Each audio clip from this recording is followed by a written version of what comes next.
우리 함께 이 시간에 말씀을 나눌 때에 오늘은 기쁨으로 춤을 추다라는 제목입니다. 기쁨으로 춤을 추다. 여러분 춤 잘 추십니까?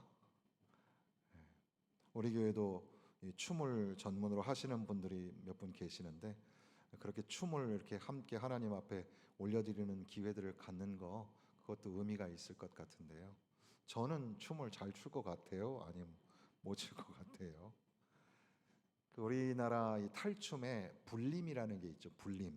불림은 뭐냐면 그 탈춤을 시작할 때나 또는 장면이 전환될 때 넣는 여훈구예요. 그게 이제 봉산 탈춤 같으면은 여러분 한번 들어보셨을지 모르겠는데 낙양 동천 이화정 아세요? 네, 그러면 이제 이렇게 이게 보여드려야 되는데 기마 자세를 딱 이렇게 그래서 예전에는 여자분들은 이게 하기가 어려웠었죠. 그러나 이게 다리를 딱 벌리고 펄쩍 뛰면서 S자를 그리는 겁니다. 하늘에서부터 낙양 동천. 낙양이라는 게 이제 어떤 그 중국의 유명한 도시잖아요. 그런데 거기 동천이라는 것은 신선들이 사는 곳. 그게 바로 백꽃이 피어오르는 정자가 이화정인데 그걸 갖다가 뭐 여러 한자가 살짝 바뀌는 게 있지만 대표적으로 낙양 동천 이화정 떵떡 이렇게 하면서 하는 거예요. 그러면 이제 그 춤이 이제 탈춤이 봉산 탈춤이 시작이 되는 거죠. 우리나라 민속춤들이 참 많은데 그 우리 한국 사람이 가지고 있는 그런 아름다운 그런 춤들이 있는 거죠. 사실 따지고 보면 전 세계의 모든 민족은 다 춤이 있어요. 춤. 모든 나라가 춤이 있죠. 최근에 저는 이제 페루의 케투아어라는 언어를 공부하고 있는데 그 페루 그리고 이제 그 남아메리카의 지경에 있는 나라들 그리고 특별히 이제 그 아르헨티나에서 출발을 했다고 하는 춤이 하나 있는데 뭔지 아세요? 그 탱고죠, 탱고. 춤들이 참 많지만 탱고가 굉장히 독특한 춤이기도 합니다. 영어에 보면 It takes two to tango in any argument라는 문장이 있어요. 이게 이제 격언과도 같은 건데 직역하면 탱고 춤을 추려면 둘 다 필요하다 이런 말이거든요. 그 의미는 그런 겁니다. 어떤 논쟁이라도 양쪽이 다 있어야 된다라는 말을 할 때 투 탱고라고 이렇게 표현을 합니다. 탱고. 그러고 보니까 탱고는 혼자 추는 게 진짜 탱고가 아니라 둘이 딱 이렇게 어우러져서 끌어당기고 밀어주고 하면서 하는 게 탱고구나 이런 생각을 하게 되죠. 춤은 혼자도 추지만 여럿이 같이 추게 되고 너와 내가 함께 어우러져서 춤을 추는 겁니다. 기쁨으로 춤을 춘다라고 할 때 안진뱅이가 나사렛 예수 그리스도의 이름으로 일어나 걸으라 했더니 그는 걸었네, 뛰었네, 찬양했네. 그는 걸었네, 뛰었네, 찬양했네 하면서 이렇게 스텝을 밟잖아요. 그래서 그것을 또 우리는 하나의 춤으로도 생각을 해볼 수가 있겠는데 실제 성경에 춤을 췄다는 기록 중에 대표적인 게 뭐죠? 오벳 에돔의 집에 오랫동안 있었던 법궤가 이제 하나님의 본전으로 돌아올 때 다윗은 제사장의 에봇을 입었다. 그러니까는 속옷이 다 비추면서 춤을 추었기 때문에 미갈이 이렇게 핀잔을 주었을지도 모르겠지만 그러나 다른 관점에서 신학적으로 해석해 보면 왕의 예복을 벗고 제사장의 에봇을 입었다는 것은 왕의 신분보다도 하나님 앞에 나아가는 예배자가 되는 것을 더 소중하게 생각했던 다윗은 바로 하나님 앞에서 춤을 추었다. 아마도 하나님의 법궤 앞에서 춤을 추었겠죠. 하나님의 말씀 앞에서 하나님의 존전에서 춤을 추었던 다윗. 하나님은 우리를 춤추게 하시는 하나님이라는 거죠. 양재온 누리교회 이상준 목사님 그 글에 보니까 신의 언어가 내 영혼의 언어가 되는 순간 주님과의 대화는 기쁨의 곡조가 된다. 하나님의 말씀이 나를 이끌어가는 사랑의 음성이 되기 때문이다. 말씀의 감동은 내 영혼으로 춤을 추게 한다. 이전에는 세상의 우상들 앞에서 추었고 사람이 좋아서 추웠는데 이제는 하나님의 임재 앞에 춤추며 말씀의 동산에서 춤을 추게 되었다는 거죠. 바라보기만 해도 기쁘고 생각만 해도 눈물이 나고 주님이 말씀하시면 바로 동의가 되고 내가 주님께 말씀드리면 주님도 바로 공감해 주신다. 나의 영혼이 주님의 현존과 깊이 밀착하며 아버지가 탕자와 목을 안고 입을 맞추니 영혼의 포옹이 아닌가. 그러니까 이 목사님은 우리가 오전에 배웠던 말씀, 아버지가 둘째 아들을 끌어안고 있는 모습을 춤으로 표현하고 있는 겁니다. 그분이 한 걸음 이끄시면 나도 한 걸음 따라가고, 그리고 그분이 한 걸음 물러서면 나도 한 걸음 다가가고, 우리는 지금 기쁨의 춤을 추고 있다. 그러고 보니까는 그 누가복음 15장 25절에 집에 가까이 왔을 때에 풍악과 춤추는 소리가 있었다 기록하고 있습니다. 집안 가득 풍악 소리가 울러넘치고 아버지와 아들은 함께 손을 맞잡고 있습니다. 아버지 되시는 하나님은 퍼주시는, 은혜를 막 퍼주시는 하나님이신데 스바냐 3장 17절에 보면 너로 말미암아 기쁨을 이기지 못하시며 너를 잠잠히 사랑하시며 너로 말미암아 즐거이 부르며 기뻐하시리라. 여기 기뻐하시리라라는 히브리어가 기쁨이 충만하여 빙글빙글 돌다라는 말이에요. 그래서 공동 번역에는 번역하기를 그대의 손을 맞잡고 더덩실 춤을 추시는 하나님으로 묘사하고 있습니다.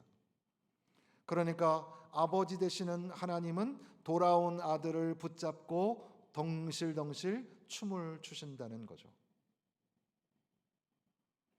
하늘에서 아버지가 춤을 추고 신랑과 신부가 춤을 추고 천사들과 성도들이 춤을 추는 그런 춤의 축제. 그러니까 우리 오후 찬양팀에 우리 찬양하시는 집사님들이 절에 봬도 다 나이들이 있으세요. 그런데도 우리 여기 계신 아버지 어머니 앞에서는 어린아이처럼 청년처럼 이렇게 막 춤을 추면서 찬양을 하는데 앉아있는 우리는 그냥 뭔겨 이러고 딱 이렇게 있죠. 사실 어쩔 때는 여러분이 우리 찬양팀이 불렀던 어두운 밤에 유튜브에 어두운 밤에 군부대 이렇게 찍어보세요. 난리 나는 영상이 나올 겁니다. 주야 막 이러면서 막 춤을 추면서 하는 장면이 나오는데 찬양을 하면서 왜 우리는 춤을 추지 않을까? 우리는 점잖은 사람이라서 춤을 잘 못 추죠. 시인의 언어가 인간의 언어와 화음을 이루게 될 때 시편 30편 우리가 읽은 말씀의 11절에 보니까 주께서 나의 슬픔이 변하여 내게 춤이 되게 하셨다.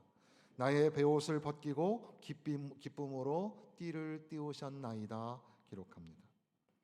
하나님의 말씀을 묵상하면 하나님을 만나게 됩니다. 하나님을 만나는 말씀을 우리가 접촉하고 하나님의 말씀을 이 스파크를 일으키게 될 때 우리는 회개의 눈물을 쏟기도 하지만 기쁨의 춤을 추기도 하는 겁니다. 하나님의 말씀 앞에서 슬퍼할 때도 있고 춤을 출 때도 있다는 거죠. 사실 우리가 아이들 키울 때 그 아이들의 손을 잡고서 하나둘 걸음마를 하게 됩니다. 사실 그 아이들이 뒤뚱뒤뚱 잘 못 걷지만 자기의 모든 신경을 다 쓰면서 걷는 걸 배우는 거죠. 그러나 사실은 자기 혼자 걸은 게 아니라 아빠가 엄마가 손을 잡고 한 걸음씩 한 걸음씩 이렇게 걷게 해준 거죠. 호세아서 11장에 보니까 그러나 내가 에브라임에게 걸음을 가르치고 내 팔로 안았음에도 내가 그들을 고치는 줄을 그들은 알지 못하였도다. 아빠가 어린 자녀를 걸음마를 가르칠 때 두 손을 맞잡고 얼마나 애정을 쏟아 부었는가. 여러분 우리 자녀들도 그렇게 우리가 키웠죠. 그렇게 애정을 쏟아 부어서 마치 우리가 상상력을 조금 발휘한다면 그 엉거주춤 아가와 아빠 또는 엄마 손을 붙잡고 우리는 아름다운 춤을 추고 있는지도 모릅니다. 우리 신 목사님 따님도 이렇게 스포츠 댄스 같은 거를 하는데, 어렸을 때는 그 아이도 엉거주춤 아빠 손을 잡고 이렇게 움직였을 텐데 그때 배웠던 아름다운 춤. 저에게도 아들들이 있는데 얘네들 지금 무뚝뚝하지만 아마도 어렸을 때는 저와 뒤뚱뒤뚱 춤을 췄을 가능성이 있죠. 하늘 아버지와의 영적인 공감력을 상실했던 우리가 아버지 집에 돌아왔을 때, 아버지 집에 완전히 돌아왔을 때 아버지는 살진 송아지를 잡고 영혼의 만찬을 베풀어 주시고 온 집안은 무도회의 장이 되는데, 아들을 새 옷을 입혀 주시고 가락지를 끼워 주시고 새 신을 신겨 주시면서 함께 춤을 추자고 하시는 겁니다. 모세의 신을 벗기셨고 여호수아의 신을 벗기셨고 탕자의 신, 그래서 렘브란트의 그림에도 탕자는 한쪽 발에 신발이 벗겨져 있었습니다. 이것을 어떤 학자들은 프로카티브 패시브니스라고 하는데 적극적 수동태라고 하죠. 하나님을 만나면 우리는 적극적인 수동태가 되어서 하나님 손에 이끌림을 받으면서 춤을 추는 모습을 하게 되는 겁니다. 그래서 우리는 방금 부른 찬송가처럼 주 안의 기쁨 누림으로 마음의 풍랑이 잔잔하니 세상과 나는 간 곳 없고 구속한 주만 보이도다. 주님을 찬송하면서 이것이 나의 찬송이고 이것이 나의 간증이라고 고백하게 되는 겁니다.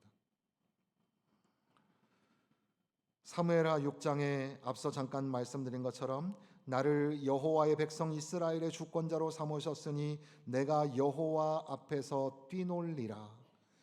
다윗은 왕이었지만 하나님 앞에서 뛰논다고 표현했습니다. 그날 온 백성이 기뻐하고 산천초목이 기뻐하고 하나님도 기뻐 춤추시고 다윗도 춤을 추었다는 사실이죠.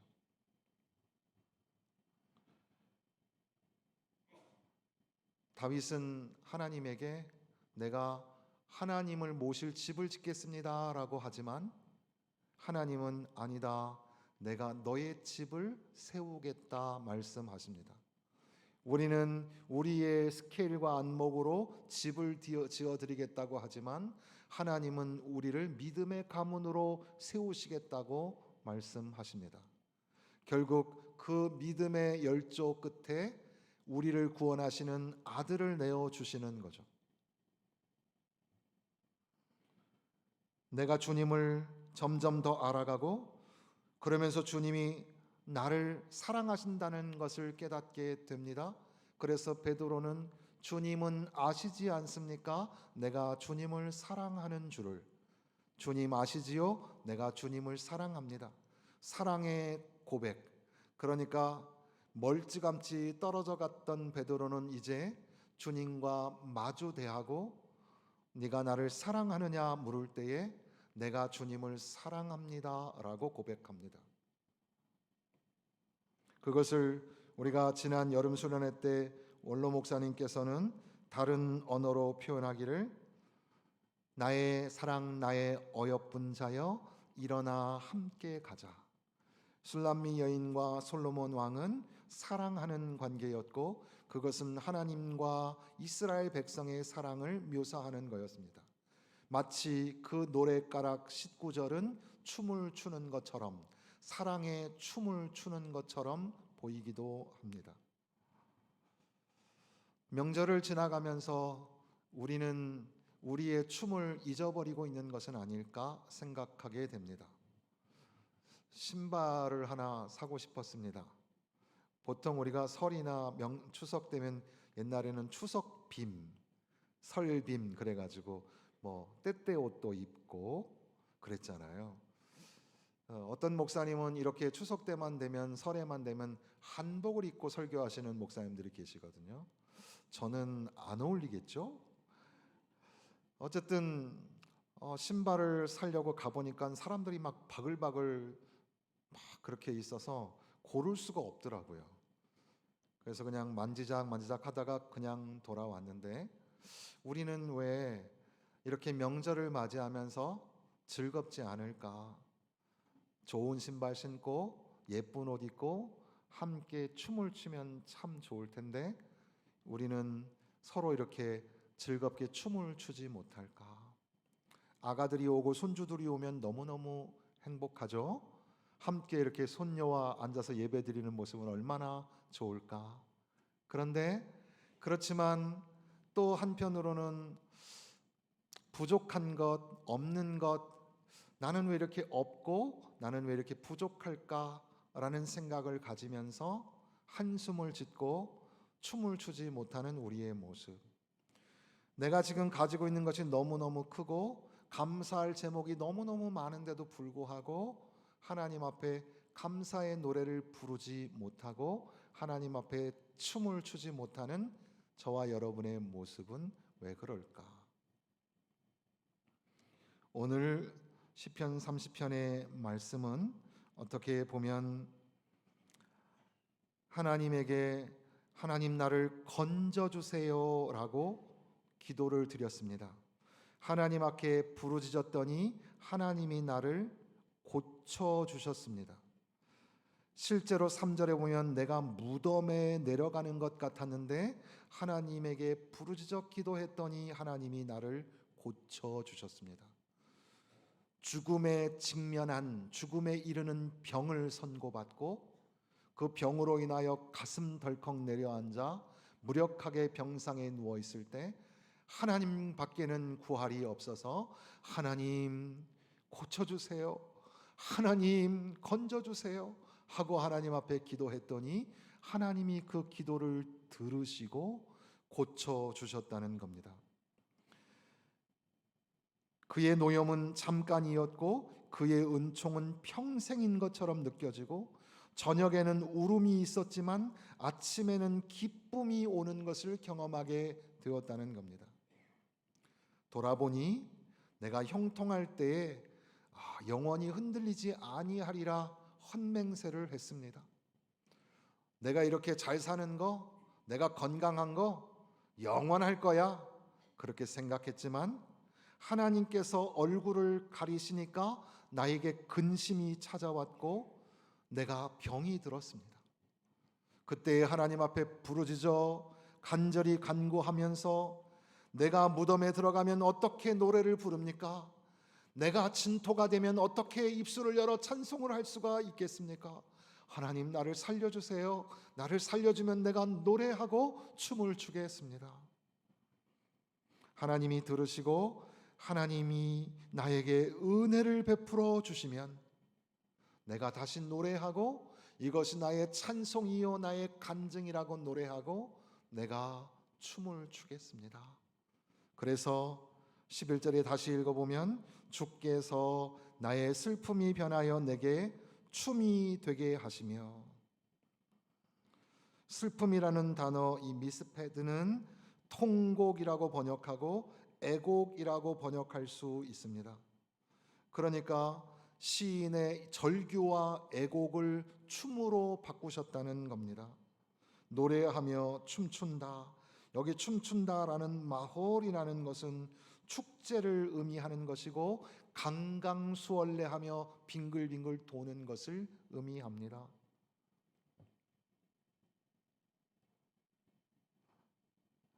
사실 따지고 보면 춤이라는 것이 그냥 무조건 즐거워서 쾌락으로 그렇게 춤을 추는 게 아닙니다. 우리 민족의 춤도 마찬가지고 각 나라의 전통적인 춤도 그 역사를 거슬러 올라가면 가난하고 힘들고 어려운 사람들의 이 몸사위였습니다. 탱고 같은 경우도 아르헨티나의 난민들이 추었던 춤이었죠. 우리도 그렇게 아름다운 춤을 추는 민족이었던 겁니다. 그러나 우리는 거룩한 하나님의 백성으로서 하나님 나라에서 추던 그 춤, 하나님의 창조성을 완전히 상실하지 않아서 우리 안에 예술성을 가지고 춤을 추지만, 그러나 우리의 삶은 녹록하지 않아서 고난이 찾아오고 핍박이 찾아오고 때로는 육체의 질병을 선고받기도 하고 노쇠하고 약하여지는 나의 모습에 자존심도 상하고 그리고 속도 상하게 됩니다. 그러나 시인은 하나님 앞에 간절히 부르짖어 기도하기를 하나님 나를 건져 주옵소서, 하나님 나를 고쳐 주옵소서. 나의 몸이 너무너무 아파서 어떻게 하면 좋아? 그랬더니 어떤 성도가 야, 목사님한테 가봐. 목사님한테 가서 기도받으면 나을 거야. 그랬다나 봐요. 제가 그 얘기를 듣고 속으로 나한테 오면 어떡하지? 나는 고칠 능력이 없는데. 그러나 우리는 너무너무 부족한 존재이지만 전능하신 하나님은 우리를 고쳐주실 수 있는 줄로 믿습니다. 우리에게는 어마어마한 사건이지만 하나님에게는 한 줄, 그저 간단한 한 줄인 것이 하나님의 역사입니다. 하나님 앞에 간절히 부르짖어 기도했더니 죽음에 직면하여 하나님 앞에 통곡을 했더니 하나님이 그 기도를 들으셨고 하나님께서 그를 살려주셨습니다. 그래서 슬픔이 변하여 노래가 되고 또 그 눈물이 변하여 춤이 되게 하신 겁니다. 사랑하는 성도 여러분, 다시금 춤을 추면 좋겠습니다. 우리는 춤을 잊어버린 지 너무 오래됐죠. 우리 아이들 재롱잔치에서나 볼 수 있는 게 춤이라고 생각하는데 여러분 오늘 한번 집에 돌아가시면 아무도 없는 방에 들어가서 낙양동천 한번 해보셔도 좋겠습니다. 하나님 나라에서 우리는 어떤 춤을 추어야 할까? 저는 앞서 잠깐 언급한 것처럼 탕자의 이야기, 아버지와 작은 아들이 목을 어긋맞고 입을 맞추었던 바로 그 장면을 춤으로 묘사한 것에 충격을 받았습니다. 그렇구나. 저게 진짜 춤이구나. 사랑하는 가족들과 무뚝뚝한 관계 속에서 내가 너를 사랑한다. 아버지, 제가 아버지를 사랑해요. 엄마, 너무 고마워. 그러면서 눈으로 손으로 맞잡을 때 그게 춤이죠. 무뚝뚝한 그리고 무정한 큰 아들, 우리는 기대하기를 그가 빨리 깨닫고 그 아버지가 초대하는 동생을 환영하는 그 잔치에 주인이 되어서 그 큰 아들이 그래 동생아 살아와줘서 고맙다. 아버지의 그 기쁘신 퍼주시는 사랑과 은혜 너무너무 감사해요. 저도 이 잔치 참여할게요. 그리고 서로 손을 맞잡고 환영의 자리, 환대의 자리에 들어갈 수 있다면 그것이 또한 춤이 아닐까. 우리도 춤을 춥시다. 우리도 춤을 회복하고 하나님 앞에 춤을 추는 저와 여러분 되었으면 좋겠습니다. 기도하겠습니다.